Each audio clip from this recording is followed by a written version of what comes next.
इस प्रॉब्लम में आप लोगों को इक्विवेलेंट रेजिस्टेंस मालूम करना है। अब बुक में जो दिया गया है वो है equivalent resistance between the point A and B, लेकिन रियल में ये प्रॉब्लम एक्चुअली ऐसा होगा कि find the equivalent resistance of this particular circuit which appears across the battery, यानी इस बैटरी के टर्मिनल F और B के बीच में जुड़े हुए हैं, तो इन दो टर्मिनल्स के बीच का इक्विवेलेंट रेजिस्टेंस। ठीक है, अगर आपको बोला जाए कि what is the equivalent resistance between the point A and B, तो वो तो आप एक अलग तरीके से निकाल सकते हो, लेकिन बैटरी यहाँ दी हुई है, इसलिए मेरे ख्याल से इस प्रॉब्लम को हम कुछ अलग तरीके से, मतलब ये क्वेश्चन इस तरह से हम लेंगे कि find the equivalent resistance between the point B and F, या फिर find the equivalent resistance of this overall circuit which appears across this battery, यानी इस बैटरी के अतराफ में कितना रेजिस्टेंस आ रहा है, इक्विवेलेंट रेजिस्टेंस, वो आपको मालूम करना है।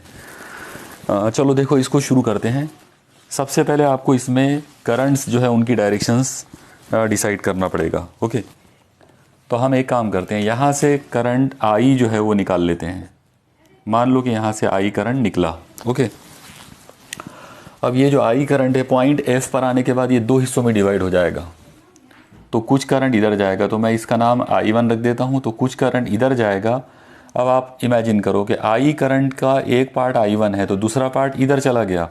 ओके, तो इधर जाने वाला जो करंट होगा डेफिनेटली वो होगा I माइनस I1। ओके, क्योंकि I minus I1 plus I1 तो वो I हो जाता है, यानी I के दो टुकड़े इस तरह से करेंगे। ओके, अब आप देखो ये वाला जो करंट है यहाँ से इधर फ्लो हुआ, तो मैं इसको भी यहाँ लिख देता हूँ I माइनस I1। अब I1 करंट यहाँ तक आया, ठीक है, लेकिन यहाँ आने के बाद उसके सामने फिर पार्ट हो गए, उसका कुछ हिस्सा इधर गया, कुछ हिस्सा इधर जाएगा, तो इधर जाने वाला जो पार्ट है हम लोग उसका नाम रख देते I2।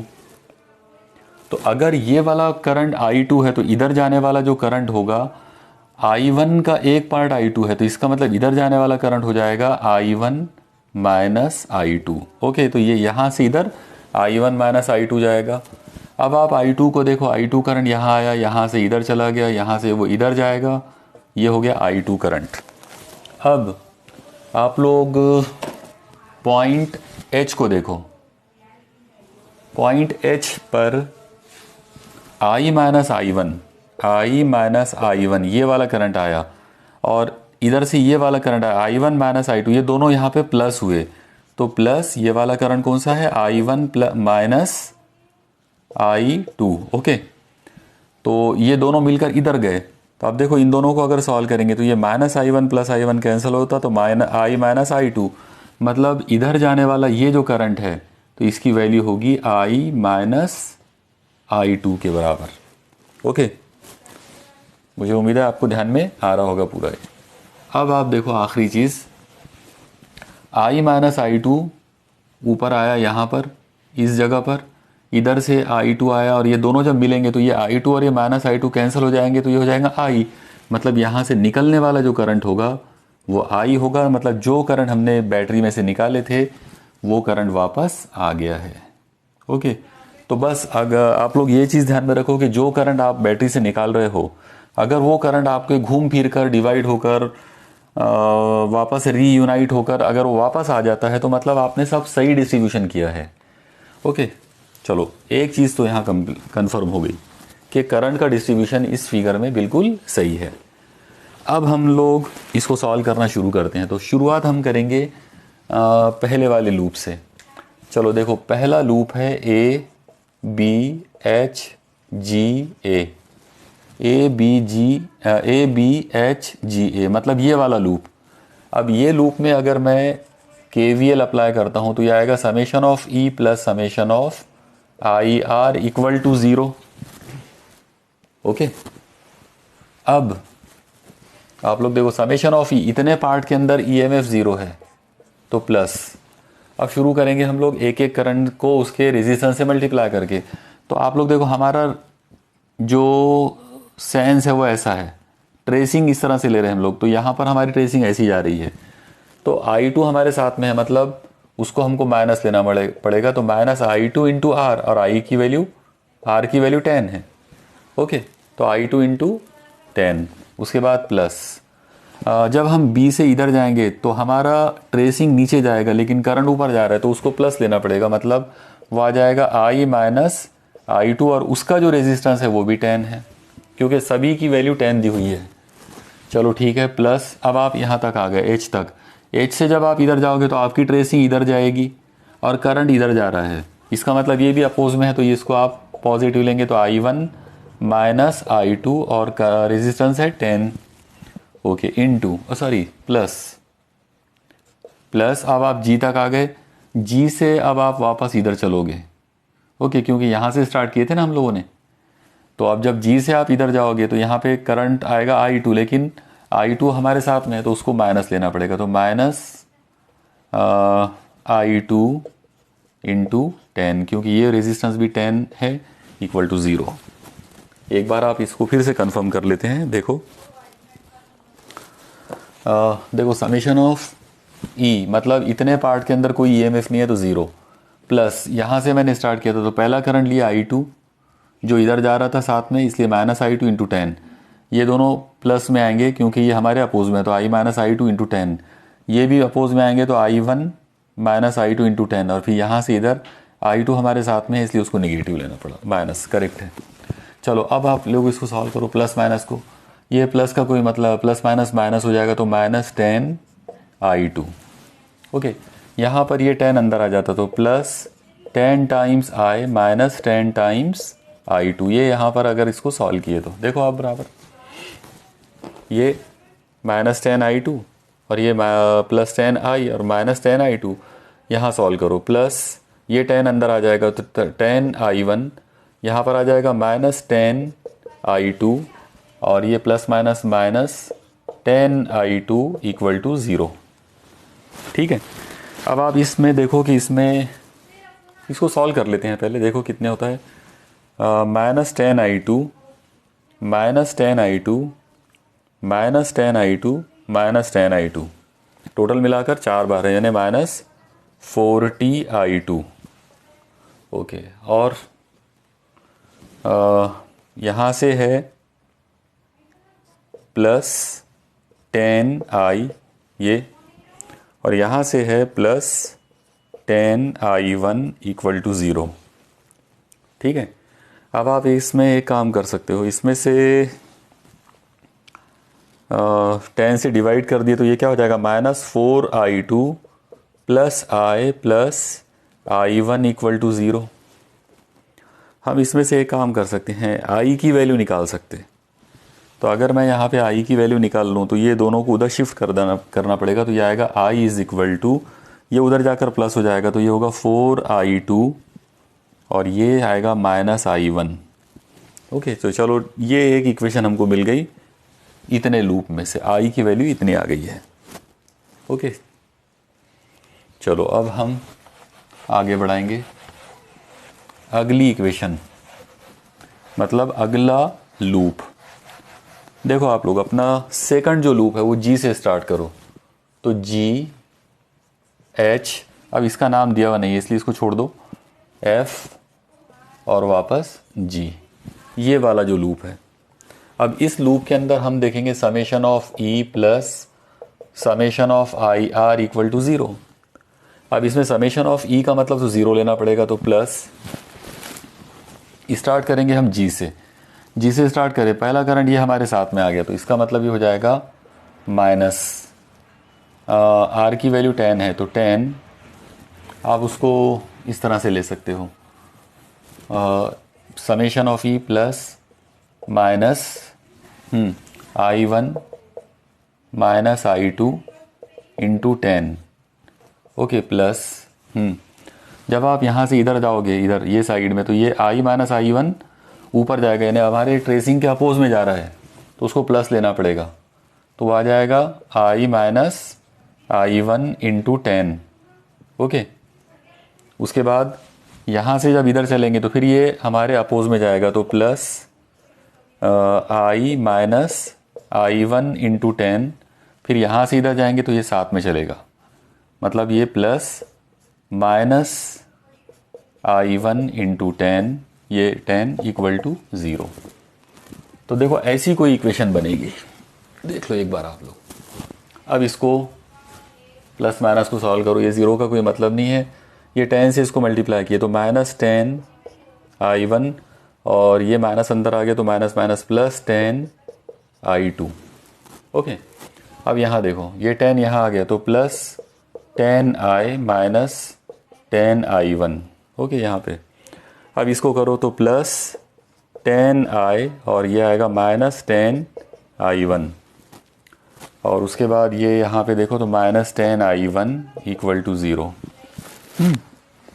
अब इसमें आप देखो माइनस 10i1 कितने बार आ रहा है, तो minus 10i1 minus 10i1 minus 10i1 minus 10i1 मतलब 4 बार है तो माइनस 40i1। अब i2 देख लो तो i2 कितने बार है, ये यहाँ पे ये 4 टर्म्स हो गए कंप्लीट।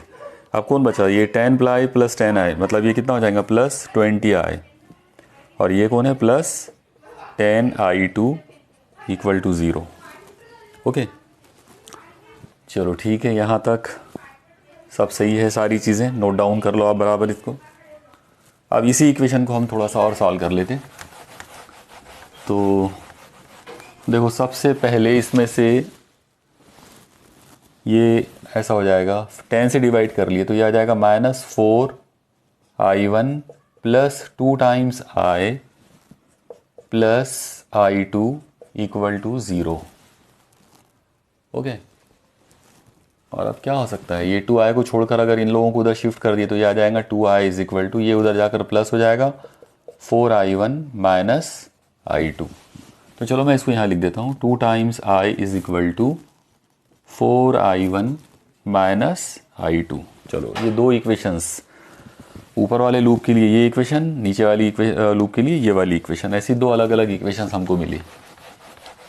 चलो ठीक है, और आगे बढ़ाते इसको। अब हम यहाँ पर पहले इन दो लोगों को अगर सॉल्व कर लेते हैं तो ज़्यादा बेहतर हो जाएगा। आप लोग देखो इन दोनों को, सेकंड वाली इक्वेशन है 2i is equal to 4i1 minus i2। इसमें मैं इक्वेशन 1 रख देता हूँ, ये वाली इक्वेशन, तो ये आ जाएगा 2 टाइम्स i की वैल्यू कितनी है 4i2 minus i1 is equal to 4i1 minus i2। Actually ये आप इसको बाय यूजिंग सब्सटीट्यूशन मेथड कर सकते हो, यानी मैंने i की वैल्यू, ये वाली वैल्यू यहाँ ला के रख दिया हूँ। ब्रैकेट सॉल्व कर लो, 8i2 minus 2 times i1 is equal to 4i1 minus i2। Okay, अब ये माइनस i2 इधर आ जाएगा और इसको उधर शिफ्ट कर दो तो ये माइनस इधर आकर प्लस हो जाता, 8i2 plus i2 is equal to 4i1 और ये माइनस उधर जाकर प्लस हो जाएगा तो 2i1। तो ये होना चाहिए कितना 9i2 इज इक्वल टू, ये कितना आ जाएगा 6i1। इसका मतलब i2 is equal to 6/9i1। Okay, और एक और चीज़ कर सकते हैं आप इसमें से, यानी 3 से कट जाएगा वो, तो मैं यहाँ लिख देता हूँ उसको, i2 is equal to 2/3i1, यानी ये i2 की वैल्यू आ गई इन टर्म्स ऑफ i1। अब हमको एक काम करना है, ये जो कुछ भी हमको अभी मिला इस पर से हम i की वैल्यू कैलकुलेट कर सकते हैं, i की value in terms of i1 और i की value in terms of i2। तो चलो इक्वेशन 1 ले लेते पहले, equation 1 i is equal to 4i2 की जगह पर क्या ले लेंगे 2/3i1। ओके, और क्या है माइनस i1, तो ये हो जाएगा 8/3i1 माइनस i1। i1 अगर आपने कॉमन निकाले तो ये आ जाएगा 8/3 माइनस 1, 1/1 समझ लो इसको, i1 इन ब्रैकेट 3, ये क्रॉस करे अगर तो ये कितना हो जाएगा 8 माइनस 3 बराबर है। तो इसका मतलब i इज इक्वल टू कितना आ गया, i is equal to 8 minus 3 is 5/3i1। तो ये वैल्यू आ गई i की। आप अगर ये दो नंबरों को इधर शिफ्ट कर देते हैं तो ये आ जाएगा i1 is equal to 3/5i। तो जो भी वैल्यू की हमको ज़रूरत पड़ेगी हम उसको नोट डाउन करते जाएंगे। मैं इसको यहाँ लिख देता हूँ, i1 is equal to 3/5 I। ठीक है, चलो ये इक्वेशन 1 पर से हमने I1 की वैल्यू निकाले। ऐसे ही हम लोग इक्वेशन 2 से, इक्वेशन नंबर 2 जो है तो उस पर उसको भी हम सॉल्व कर सकते हैं। तो देखो इक्वेशन नंबर 2 ये है 2 times I is equal to 4 times I1 minus I2। तो हम लोग इसमें ये काम कर सकते हैं, I1 की वैल्यू रख दो, 2 times I is equal to 4 times 3/5 I minus I2। तो ये हो जाएगा 2 times I is equal to कितना हो जाएगा 12/5 I माइनस I2। आप ये माइनस I2 को इधर ला लो, इसको इधर कर दो, I2 is equal to 12/5 I minus 2I। ये अपॉन में 1 ले लो तो ये आ जाएगा 5, क्रॉस करें तो 12I माइनस 10I, 5 2 10। इसका मतलब I2 इज इक्वल टू कितना आएगा 12I माइनस 10, तो 2I अपॉन 5। तो हमको यहाँ पर इस जगह पर I2 की वैल्यू मिल गई, I2 इज इक्वल टू आ गया 2/5I। ये सारी वैल्यूज़ आप बराबर ध्यान में रखते जाओ कि कौन सी वैल्यू कैसे आ रही है, इतना नोट डाउन कर लो आप बराबर पॉज करके। चलो ठीक है, अब इसको हम और एक चीज़ देखेंगे कि I1 और I2 के रिलेशन तो हमको आ गए, I1 की वैल्यू इतनी थी और I2 की वैल्यू इतनी आ गई। ठीक है, अब हम फाइनली चलो एक काम करते हैं, लास्ट आखिरी जो लूप है उसको ले लेते हैं। अब आखिरी चलिए अब हम एक और लूप इसमें ले लेते हैं। हमारा जो अगला लूप है वो हम F से स्टार्ट करेंगे। तो F के बाद H के बाद B C D E F।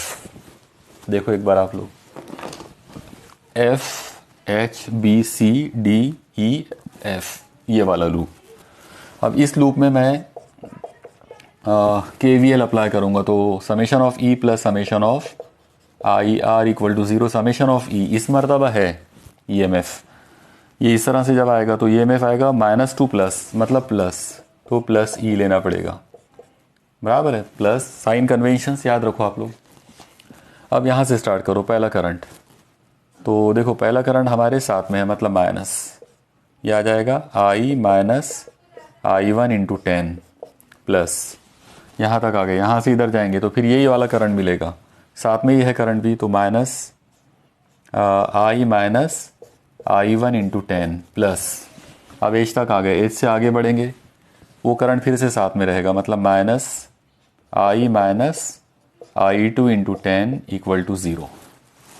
चलो ठीक है, अब इसको आगे बढ़ाओ, ये आ जाएगा E प्लस माइनस माइनस, यह आएगा I माइनस I1 इंटू 10, फिर ये plus minus minus I minus I1 into 10 plus minus minus I minus I2 into 10 और इक्वल टू 0।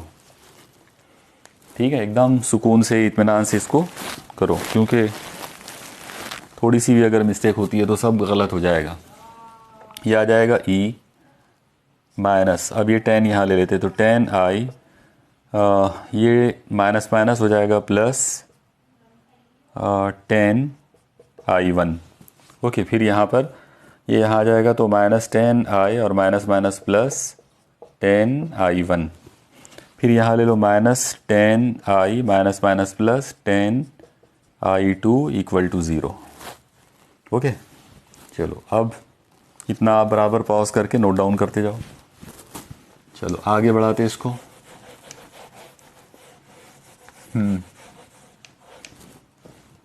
चलो यहाँ देखते हैं E, अब ये minus 10I minus 10I minus 10I, मतलब 10I यहाँ पर बेसिकली कितने बार आ गए, 3 बार, ये हो जाएगा माइनस 30I।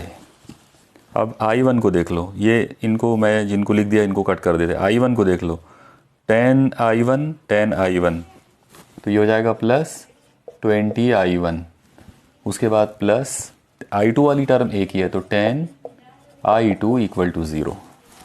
ओके, देख लो बराबर है कि सब, minus 10I minus 10I minus 10I तो minus 30I, 10i1 plus 10i1 तो 20i1 और ये 10i2।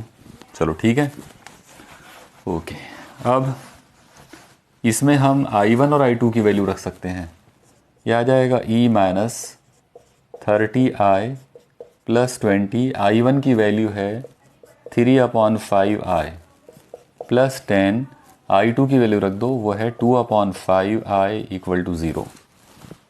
यह आ जाएगा e माइनस 30i, इसको सॉल्व कर लेते हैं, प्लस 5 चौक 20 12 i प्लस, ये प्लस आएगा कि माइनस आएगा,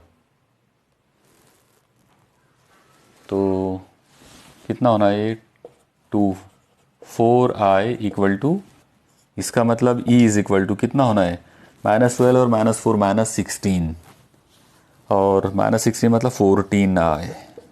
ओके, तो e की वैल्यू जो मिली हमको यहाँ पर 14i मिल गई between point F and point B। ठीक है, चलो अब हम इतना आप लोग नोट डाउन कर लो पहले। अब आप देखो इसमें हम लोग यहाँ पे सपोज करेंगे कि the resistance between the equivalent resistance between the point F and point B is R dash. Okay, तो अगर इक्विवेलेंट रेजिस्टेंस अगर R डैश ले लेते हैं, तो जो अकॉर्डिंग टू ओम्स लॉ अगर हम बात करें तो ये आ जाएगा EMF ऑफ द सेल, यानी पोटेंशियल डिफरेंस के रूप में E is equal to I into equivalent resistance R। तो अब आप लोग देखो E की वैल्यू ये है 14i is equal to I into R dash, यानी दोनों को कंपेयर कर लो। ये अकॉर्डिंग टू ओम्स लॉ लिखे और ये हमारी सर्किट पर से मिली हुई वैल्यू है। तो जब आप इसको सॉल्व करोगे तो I से I कट जाएगा, इसका मतलब R डैश की वैल्यू आ जाएगी 14 ओहम। तो मतलब ये हुआ कि इस पर्टिकुलर सर्किट में the equivalent resistance of this particular circuit across this battery is 14 ohm. बस इसमें एक चीज़ जो मतलब मुझे बोलना है वो ये है कि जो बुक में जो आंसर दिया हुआ है वो भी 14 ओहम ही है, नहीं ये सब कुछ सब बराबर है, सब सही है। सिर्फ इतनी सी बात है कि equivalent resistance between A and B बोला है, जबकि रियल में ये जो पूरे कैलकुलेशन जो है ये है equivalent resistance between the point F and point B। Okay, तो इन दो पॉइंट्स का इक्विवेलेंट रेजिस्टेंस वो 14 ओहम आएगा। ठीक है, तो ये था बोर्ड की बुक में का दिया हुआ प्रॉब्लम। मुझे उम्मीद है आपको ये समझ में आ गया होगा। ओके।